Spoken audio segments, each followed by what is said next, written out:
A është Granit Xhaka futbollisti më i mirë shqiptar i të gjitha kohërave, Dardan Idrizi? Po, dyshim. A do më zot? Piku? Jo, vetë elaborimi, po jo. Po. I sigurt nuk tërheqesh. 200%. Memaj? Patjetër që po. Mendoj se është bindshëm futbollisti më i mirë shqiptar të gjitha kohërave.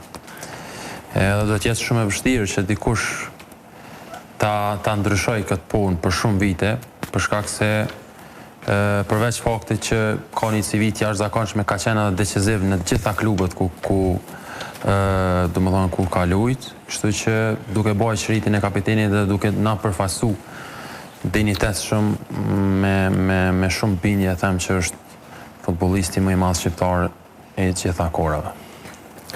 Elias? Po, mendimi juaj? njëjtë mendoj, edhe askush faktikisht nuk është ofertina, domethënë është nivele shumë të larta se lojtarë tjerë shqiptar. Dardan, jo, e keni të njëjtin mendim? Padyshim se nëse futbolli ka statistikë, ka minutazh, ka ndjersitje të fanelës, padyshim se Xhaka deri në këtë brez, kur flasëm mbetet padyshim futbollisti më i mirë shqiptar deri me tani.